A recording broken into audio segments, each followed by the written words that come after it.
Well, hi. I thought I'd make another one. Introduce you to my new weapon of mass distraction. This is Henrietta. Henrietta doesn't say much. It just squawks.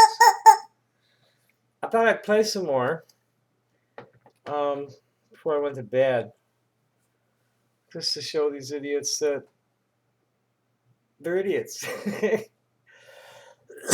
Yeah, I'm fat, but I can do something about that.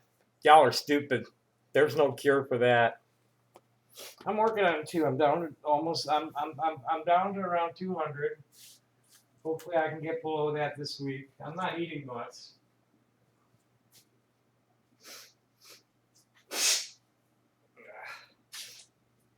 Nah.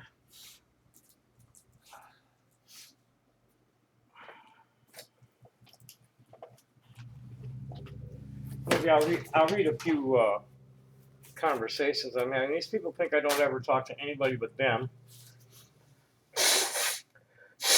and then I'm like ass blasted mad about it all day long, and they just don't understand. They don't want to understand. They want to see what they want to see because they hate themselves.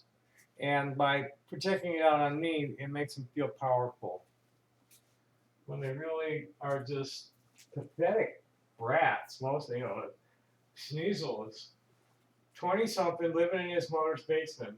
The most reliable information I've heard is a fucking idiot had a job out of college with Reuters and blew it, and then couldn't get another one. So he's living with mommy, and is trolling professionally. Somebody's paying him, I think, to go after me. He's doing a really good job of grooming commie dick girl to hate me. It's like, dude, do you realize how redundant your script sounds when there's 20 people coming at me with it? Dumbass. I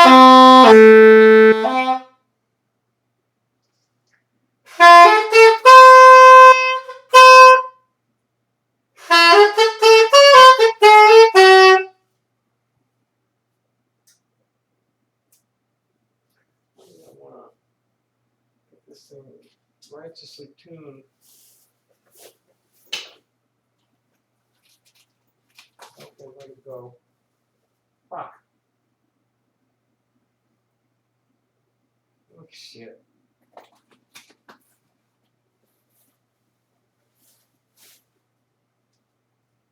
Son of a bitch. Look what's in another case.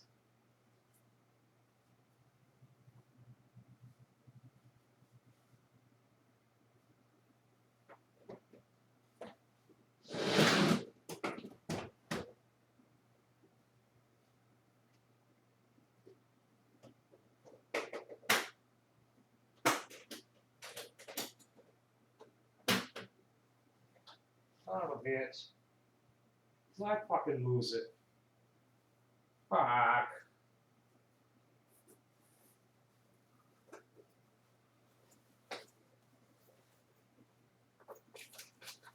guess I did. Way to go, dummy.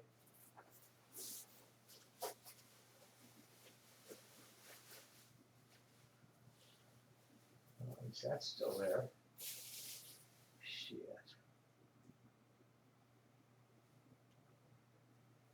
We better do that here.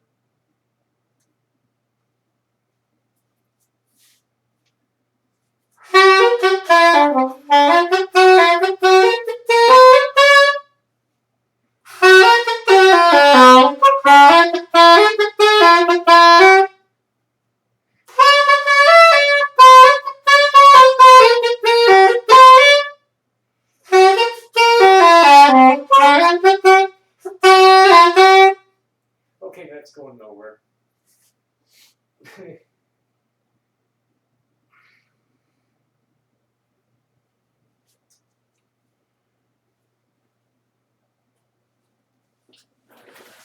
Like my new shirt.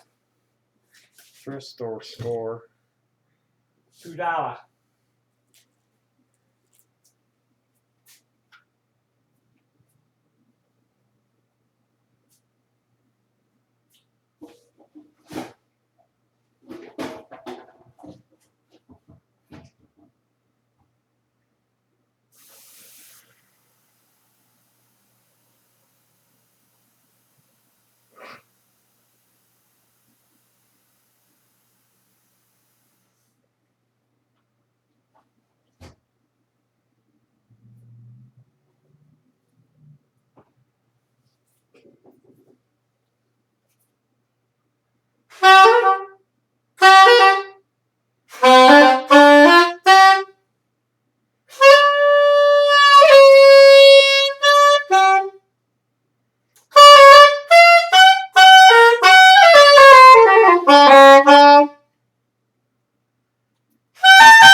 This one of those reeds that needs a little trimming.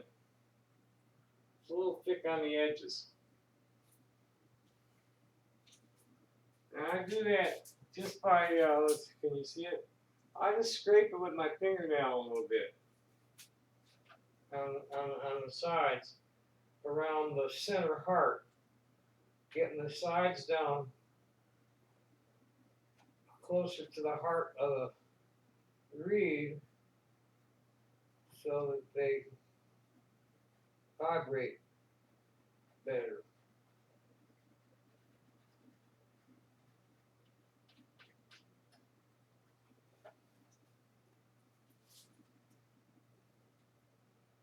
But never mind me.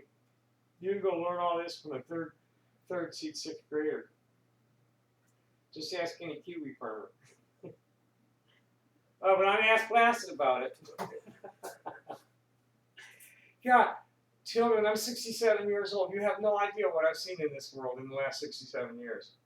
You have no idea what I do outside of Kiwi farms, except A&B, and what you can steal from Facebook. But like, you can't see my private account, and you can't see private groups.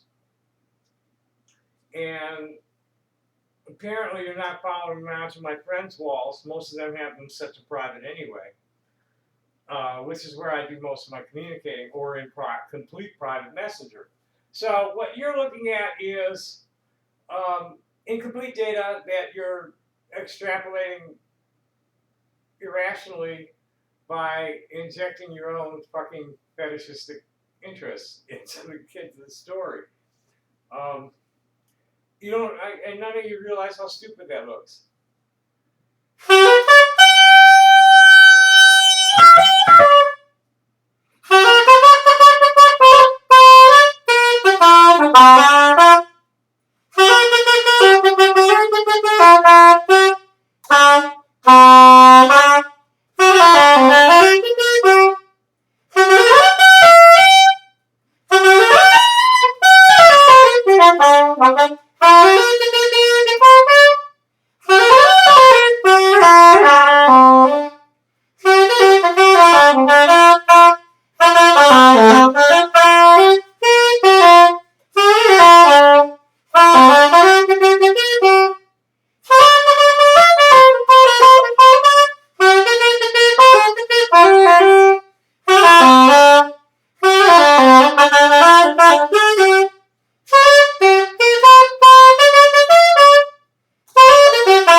you do that without getting it all winded. You just have no clue. You're self-loathing people that feel empowered by gang trolling me. It's really pretty fucking infantile,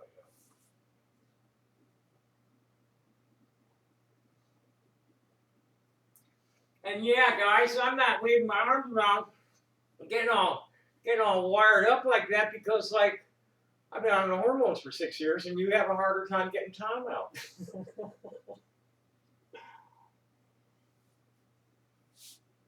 But you don't understand that because you all think I'm faking it because I'm a sexual predator that wants to access women's and children's spaces.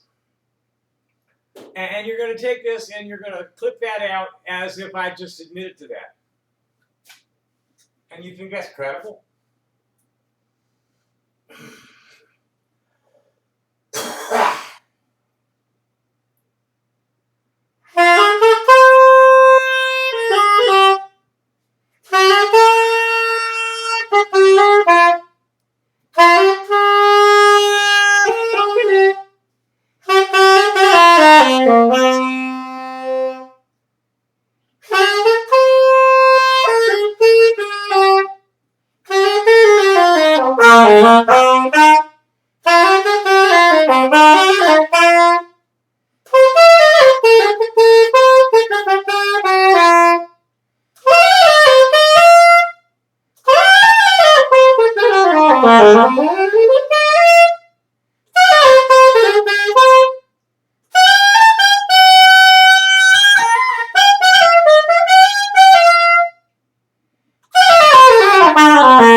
And the only thing that history's going to be kind to you about is for you to have finally annoyed me enough to get me to clean up my act. I pretty much like fell off that cliff in 1999 and never really got up off the ground. And I've been slacking too much. I'm privileged in that the government check pays my overhead easily, and I can earn other money so I can live comfortably.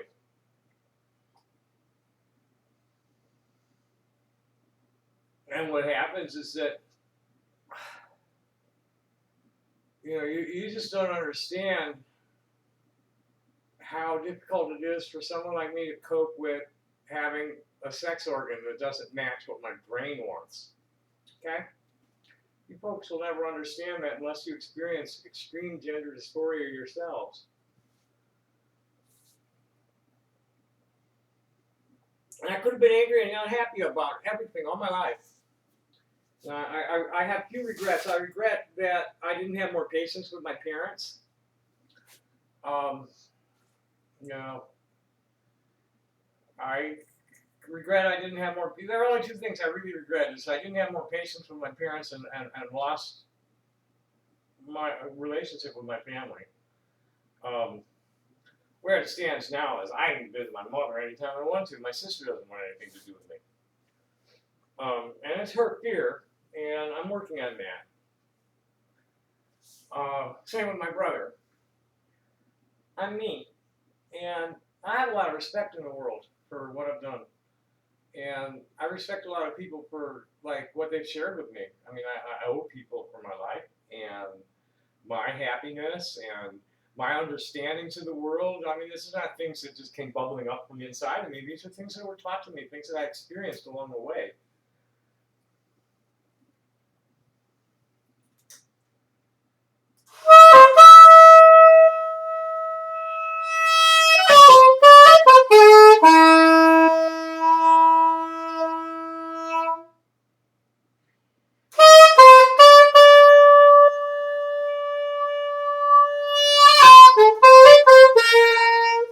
Okay, something's wrong. What's going on?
For some reason, Spirit was saying, come over here and grab a piece of carnelian. This is a nice orange. Carnelian ranges from like real yellowish to real reddish. That's a nice mid-range orange stuff. There's a nice one. The palm stone. This is a powerful healing stone. Also, if you came near me while I had it in my hand, I'd hurt you real badly with it. I mean, with hostile intent, with harmful intent, of course. I mean, if you come near me while I got it in my hand, um, it's very soothing to the energies of the abdominal chakra.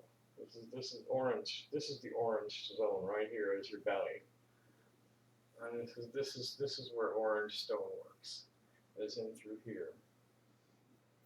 The more red, it's below, and the more yellow, it's in your solar plexus area.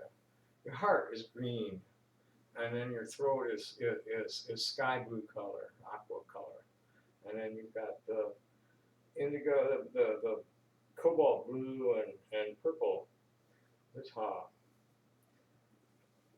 This is a balancer. I have to look it up. I know that the sardonyx, the stripes help to disrupt negative energies flowing to you. I don't know what else. I just got moved. You know, I want to really be concentrating um, my videos on things other than idiots. I want to be playing music. I want to be showing you stones. I want to be talking about important issues. I don't want to be talking about idiots. I think I'm going to do like one recap a week, maybe. I don't know. I don't know how we're going to play this, but I'm certainly not going to be like wasting much time on idiots. I have no need to. I honestly, the I've been online since 1999, full time. I traded everything in on TV, radio, magazines, newspapers. I threw it all away for the internet. And I really spend a lot more time than doing other things than jawboning with fools. Um, that's the least, the longer I do this, the less I interact with idiots, and the more I'm sharing here. Let me read some of the conversations I'm having. We're nice people who can talk about things. But, what's the point of talking? Well, this is Eleanor Roosevelt talking about that. It's, really small-minded people talk about people. People with any kind of intelligence talk about issues and ideas and things. They don't talk about people. This gossip, all this fucking identity politics and shit that's going on, and the people that you take seriously and the people that you disregard because the people you take seriously fucking defame them. And what's really funny is the Biden loyalists and the Trump tards, and they're all getting fragmented too, because on the Democratic side, most people that vote Democrat are just voting against the Republican and don't really trust the Democratic Party to represent their interests very well.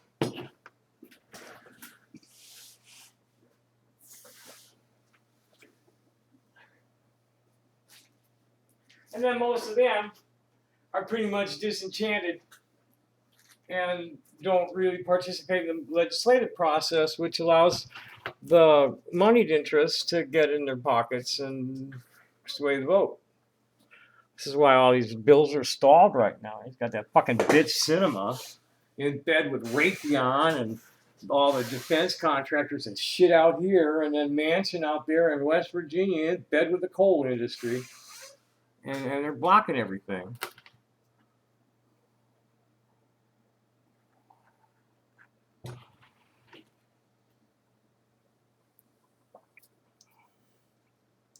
But yeah, as I paid my, he met me at a time when I was in early transition.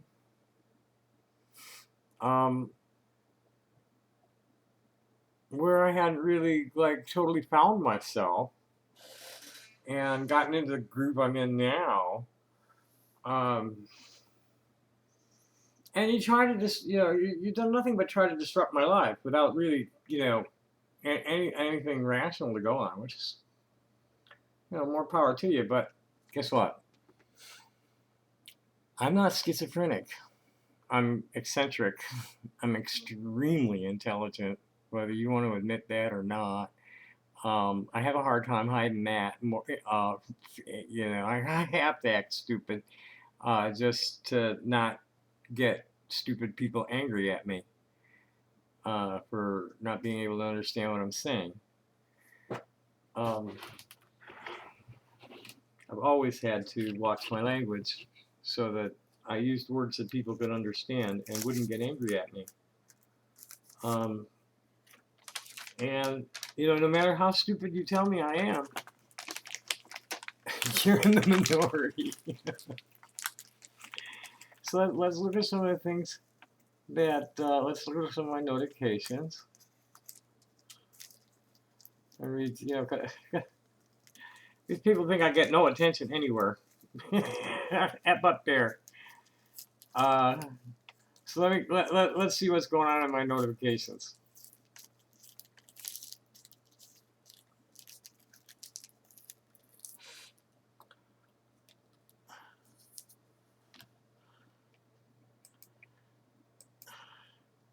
Here's somebody responding to something I said on one of the trans moms' walls.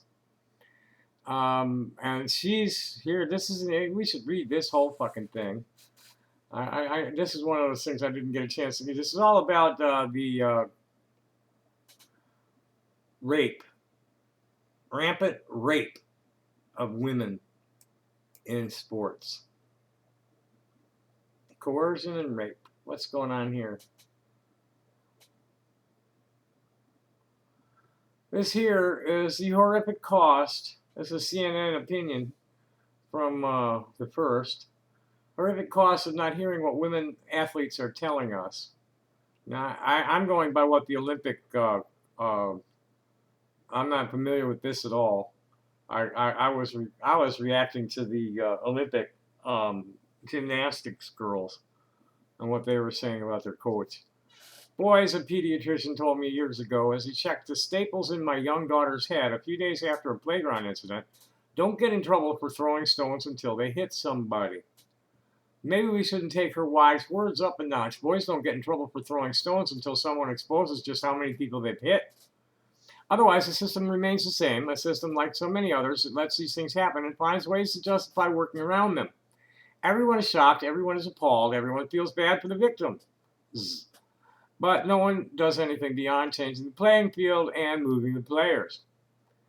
I thought of this as I read the brilliant reporting by Meg Linehan, who broke a story for The Athletic on Thursday about allegations of sexual coercion and misconduct over the span of a decade toward players by former Portland Thorns and North Carolina Courage coach Paul Riley. I think that's enough of that, because this is the same story that keeps getting repeated. This is rape culture, and it just keeps getting repeated. No means no, and we don't have that kind of leadership, and haven't for a long, long time. And this was my response. Our planet is being ruled by greedy, warmongering, slave-holding pedophiles. It's only to be expected that clergy, coaches, and congressmen will emulate their leaders. Read the concluding paragraph of Louis Brandeis' opinion to the 1928 Olmsted versus U.S. ruling for a clear understanding of what's going on. With all of this descent straight into the abyss, we're struggling to keep ourselves and our community from being sucked into.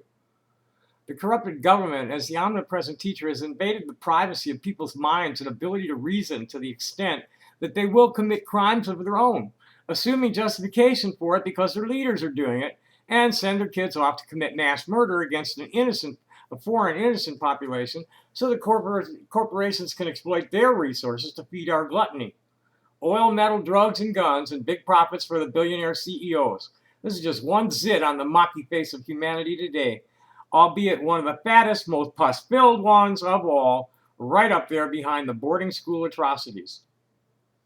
And you can look up the Brandeis dissent yourselves. I don't feel like reading it right now because my jaw hurts. Let's see what else is here. Here's 3 freshies. Okay, what's this?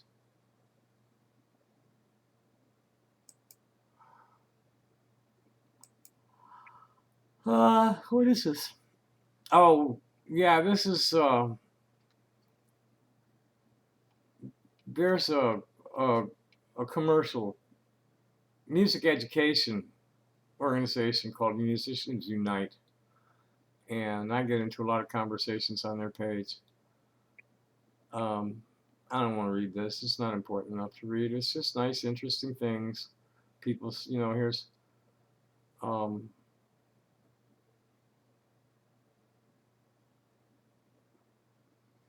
no, I guess I should, because this is these people. Nobody says anything positive to me at either one of those places. So here's the question of the day from the 30th. What are 3 albums you couldn't live without? So a fellow said, come on, hyperbole? Obviously, you can live without any album. Which albums do I listen to regularly and enjoy thoroughly every time? Phil Keaggy's Sunday's Child, By Dogs of Peace, UFOs, Lights Out. Ask the question tomorrow and there may well be different answers. I have about 20 or so that are, in my opinion, essential listening, most of which are criminally overlooked. And I come in with, I'm guessing that Musicians Unite. I thought I fixed that.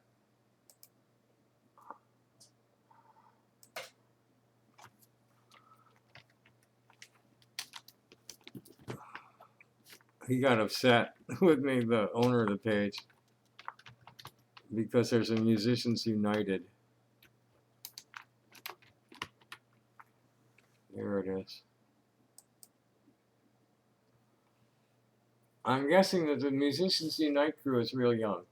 I'm old school rainbow hippie, indie music and arts activist and festival promoter and performer. My peers are the buskers and bar bands. For most of us, music is our side job, if that much. Our concerts are the only time many of the people are able to socialize with people who aren't immediate family or co-workers. Grateful Dead cover bands call their weekend gigs at the church. To their credit, my boomer friends and I are digging these posts because they spark great conversations. For myself, the albums that influenced me most when I was young were Harry Nilsson, Nilsson Schmilsson, Edgar Winter, They Only Come Out at Night, Emerson, Lake and Palmer, Trilogy, Jethro Tull, Aqualung, Cat Stevens, T for the Tillerman, Dave Brubeck, Time Out, Miles Davis, Kinda Blue, Bitches Brew, and Live Evil. And this fellow come in and said, I'm a 40 plus year working musician from New Orleans. I have busk on Bourbon Street with only a wooden box. And I give you mad props for your taste in music. Cheers, mon ami. And let's find something else. There's what else? Oh, this is good too, because like I get into a lot of conversations. This is one of my closer friends that I've known for many years. You know, it's 10 years or so. Yeah, we can go without that. Sam is one of the Siddiqui people of India. It's a large Muslim family, very large Muslim family in India. And Sam's a field biologist of some kind. I'm not sure exactly what she does. She gets these gigs and disappears into the bush for months at a time. And she's talking about India's protein deficiency and the need to address the problem from some Indian thing. And she says, for a long time, we escaped the consequences of vegetarian diets because milk and dairy products like yogurt, ghee, sweetmeats, and paneer, cottage cheese, provided us with essential amino acids and essential fatty acids, as well as vitamins and minerals from animal origins. Even the most strict vegetarians in India considered these acceptable. This is no longer true. And she's saying here, you know, my comment was that for me, getting enough protein isn't the problem with a strict vegan diet. There's plenty of that in nuts and beans. It's whatever is in fatty acids and fish. I have to have some flesh or I get feeling funky and run down. Only dairy doesn't do it for me. And Sam said, we consume ghee, which is made from milk fats. The original version, which is grainy and intense, has kept us supplied in essential fatty acids. Probably gets altered when milk is processed, especially with so many people choosing the lower fat version of dairy. You know, I grew up on a dairy farm, and raw milk is totally different from milk that's been pasteurized. And then whole milk is totally different from any kind of skim milk. I mean, just in its nutrients and its flavor, everything. Okay, here's this comment I hadn't seen.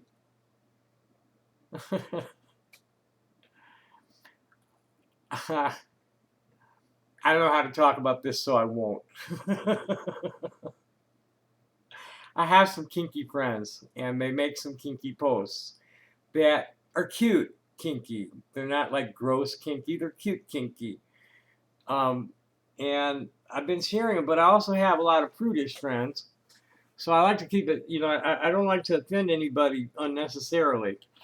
So I shared one and asked my friends how they felt about it.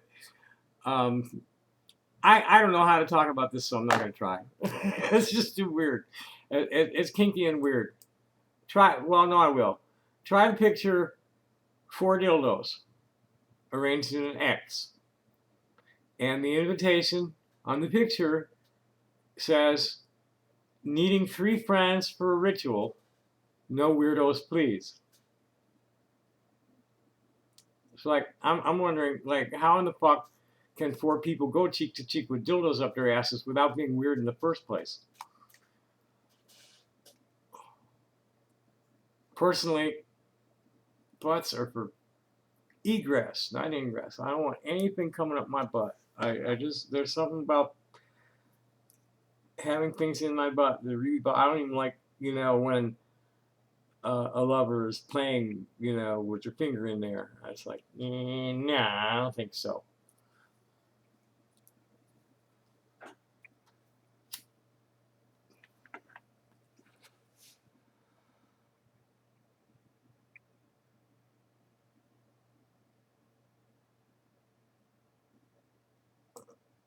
here's some more people with the music. So let's see if I can find any interesting conversations. People say anything interesting to me. Linda Lee, she's a transgender IT management level person. Long conversation with her. She posted senior Homeland Security leaders pushed unfounded Antifa conspiracy at 2020 Portland protests, report states. Now, I never read this one. This was like, well, I'm supposed to be surprised. Let's see how long it is. Not very. Yeah, we can do this.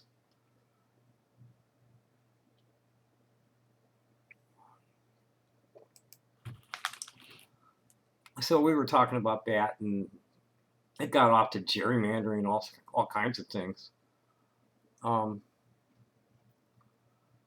And basically, this is on the same day a violent mob of Trump supporters stormed the U.S. Capitol. The Department of Homeland Security received a damning internal report about its intelligence operations targeting racial justice protesters in Portland last summer. Outlines how senior leadership pushed unfounded conspiracy about anti-fascists, encouraged staff to violate constitutional rights, and made spurious connections between protesters who engaged in criminal activity. Well, that's because of your commander-in-chief. I really don't feel like reading this. We know.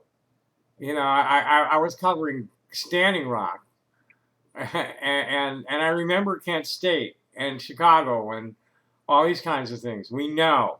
We already know.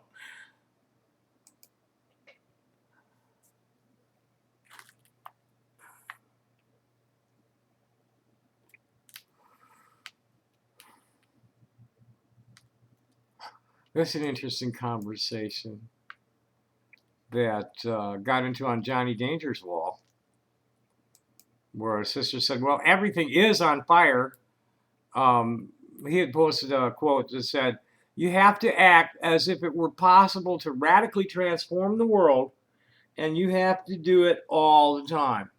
And that's from Angela Davis.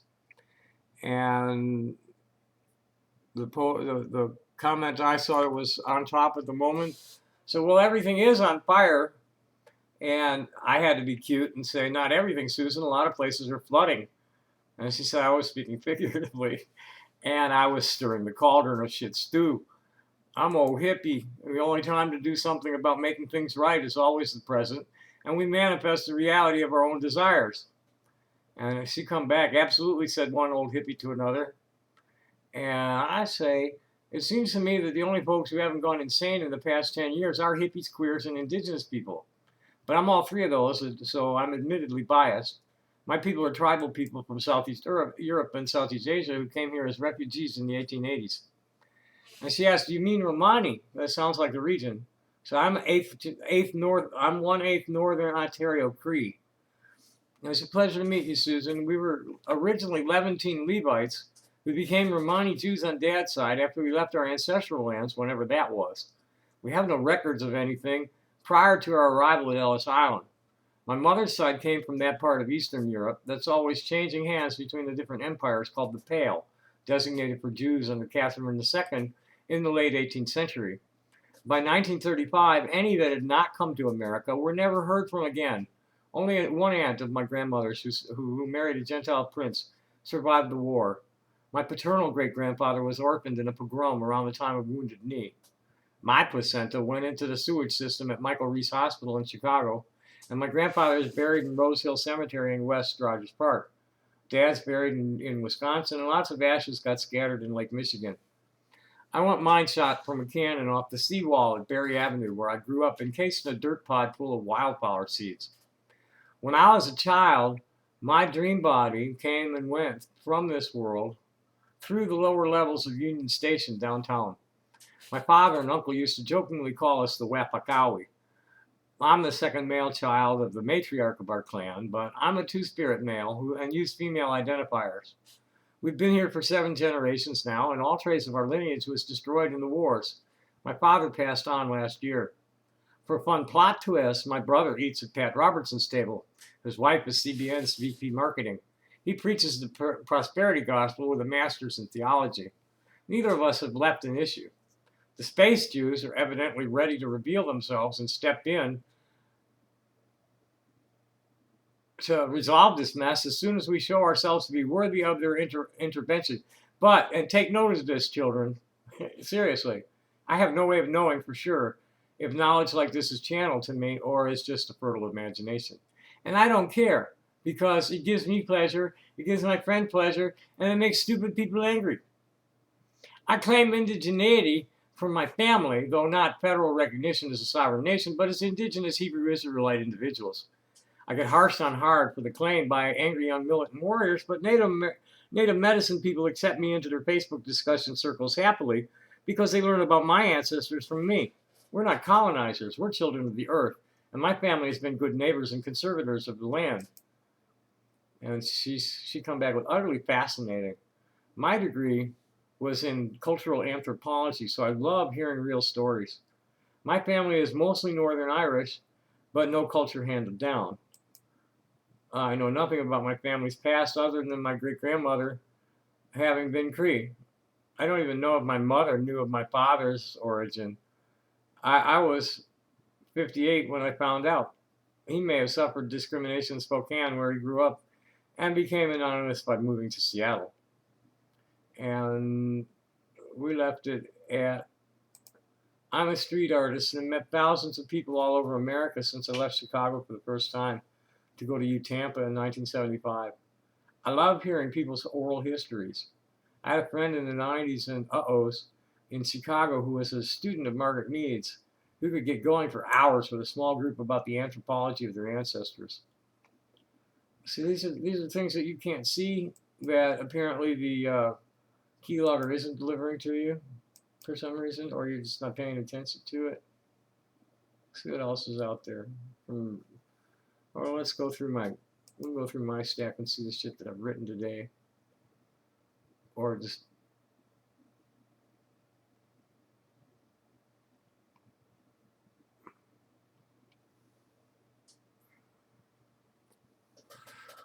this is the kind of thing that I'm not always talking about LGBT things and queers.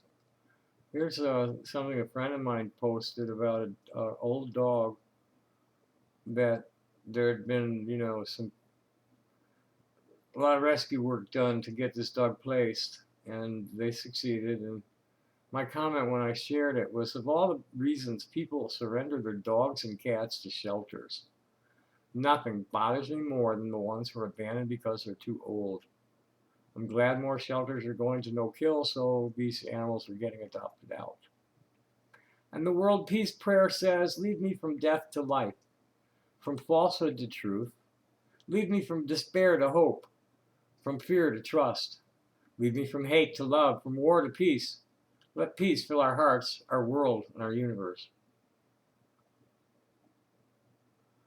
And here's one.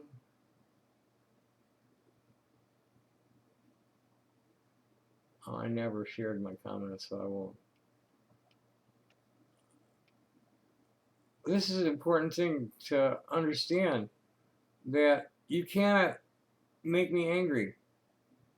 No matter how much you think that I'm sitting here angry, I may flare in a moment, but I let it go. Because all it does is inspire you to try again. Because you're schadenfreude junkies. This is interesting too. Gandhi's 7 dangers to human virtue: wealth without work, pleasure without conscience, and boy, that's Kiwi farmers right there. Knowledge without character, there's some more. Business without ethics, science without humanity, religion without sacrifice, and politics without principle.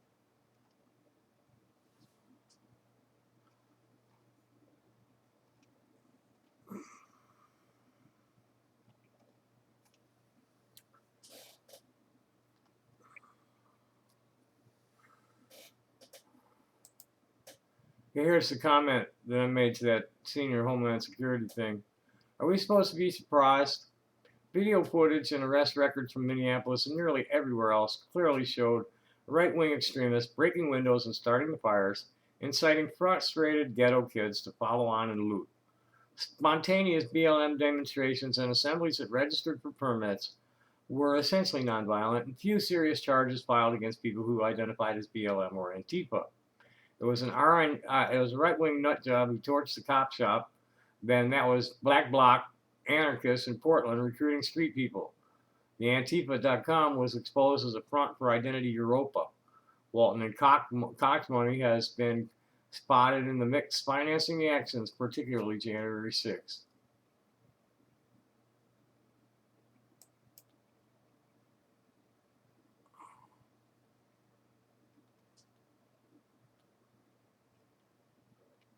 It's midnight. I don't need to be doing this shit. I could be sleeping now. I've been staying up till at least 3 lately, and I really don't need to do that. And I've got a fairly busy day tomorrow. Let's take a quick look at the idiots. Jesus H. Christ. This is a really stupid one. This guy's real stupid.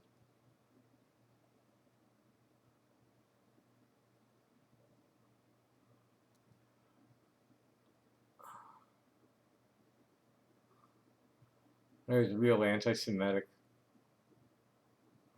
You know. They ninja edit shit, you know, where I had said I was declared psychiatrically unfit to employ in 1988 when I applied for Social Security, and he changed that. You're unfit to exist. Um, and then I said you really need to destroy that. He made this asshole made a clip. I don't even want to say it again because then they just make clips and just to make it sound like I'm admitting to these things that they're accusing me of. I told him he really needs to destroy that if he wants to retain possession of any of your assets and out of prison. Blasphemous buffoon. Nice typical kike. All they do is think of how and what they can take from other people. You're trying to take my livelihood, motherfucker. You're trying to get somebody to kill me, you fucking dipshit. You really should destroy the clip if you know what's good for you. Let's see what else is going on here. I'm gonna go to bed. This is just not worth even looking at.